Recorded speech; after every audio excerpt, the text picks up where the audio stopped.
Assalamualaikum warahmatullahi wabarakatuh. Selamat sore teman-teman semua, anak-anak teknik pemesinan, teknik manufaktur, teknologi mesin, teknik mesin secara umum, ada teknik pengelasan, desain produk dan sebagainya lah ya. Oke, kali ini kita akan membahas mengenai macam-macam perkakas tangan, tapi tanpa bantuan mesin. Jadi murni pemakanannya adalah dari tangan kita, maksudnya bantuan tangan kita. Ya, jadi bukan gerinda tangan, bukan bor tangan, bukan pula cutting wheel, tapi memang murni dari kekuatan tangan kita. Jadi yang kalau kita biasanya praktek mengikir, praktek kerja bangku, dua hal yang menjadi pionir adalah ini teman-teman, gergaji tangan. Jadi motongnya tidak pakai cutting wheel, tidak pakai gergaji mesin, tapi pakai ini, gergaji tangan ya. Ini fungsinya adalah kekuatan otot, kemudian keuletan, kecerdasan, kegigihan yang nanti akan membentuk pola pikir kita. Jadi memang buat dasar ya. Jadi ketika pekerjaan tangan itu bagus, pekerjaan mesin akan mengikuti. Seperti itu. Jadi jangan kemudian dianaktirikan mentang-mentang sudah teknologinya sudah canggih. Bagaimanapun pekerjaan tangan itu adalah dipakai untuk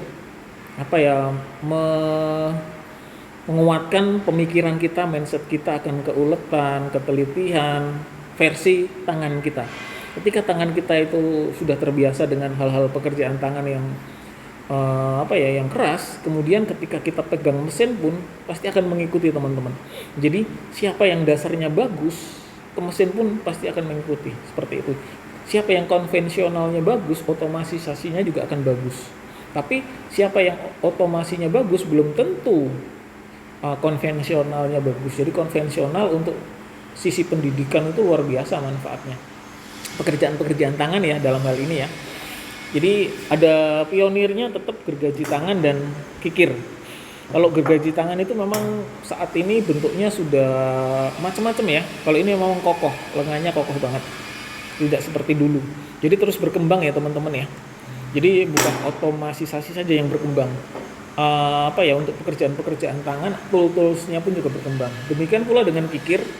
Kikir ini kebetulan jenisnya banyak ya, nanti kita bahas satu persatu juga.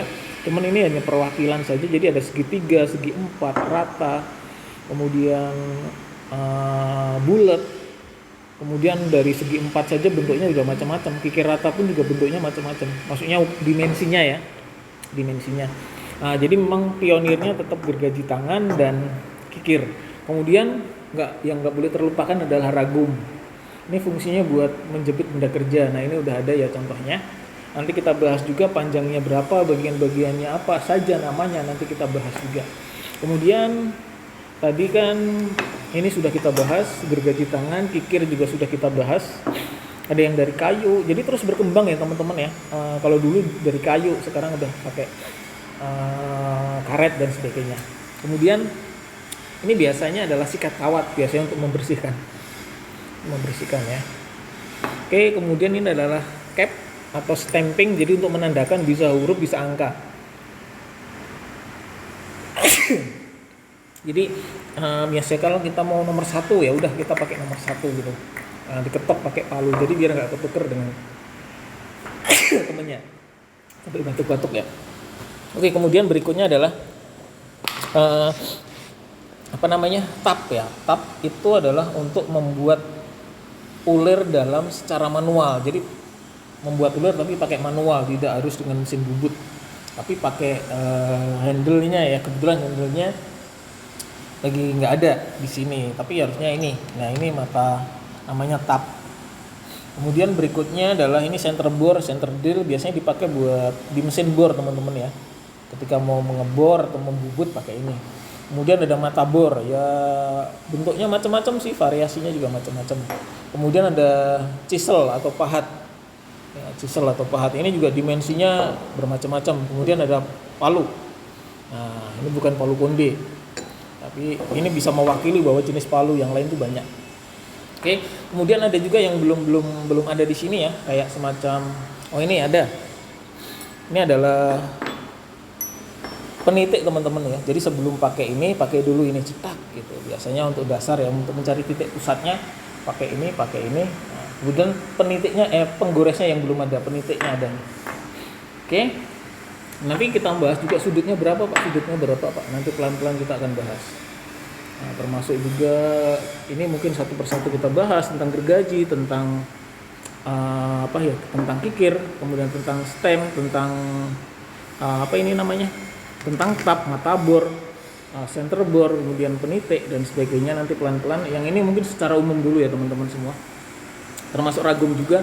Kemudian alat ukur itu selalu sebelah kiri teman-teman, selalu di sebelah kiri. Nah ini jangka sorong, dimensinya banyak ya, jenis-jenisnya juga banyak. Kemudian ini siku, kemudian ini adalah mistar baja, kemudian ini, nah ini biasanya buat mengukur kesikuan, terserah mau pakai yang mana. Seperti itu teman-teman semuanya tentang alat-alat perkakas tangan yang biasa kita pakai buat praktek perkakas tangan atau praktek kerja bangku. Nanti detail-detailnya saya jelaskan lagi di video-video berikutnya ya. Mudah-mudahan bermanfaat. Ada juga sih beberapa tools yang mungkin belum ada di sini.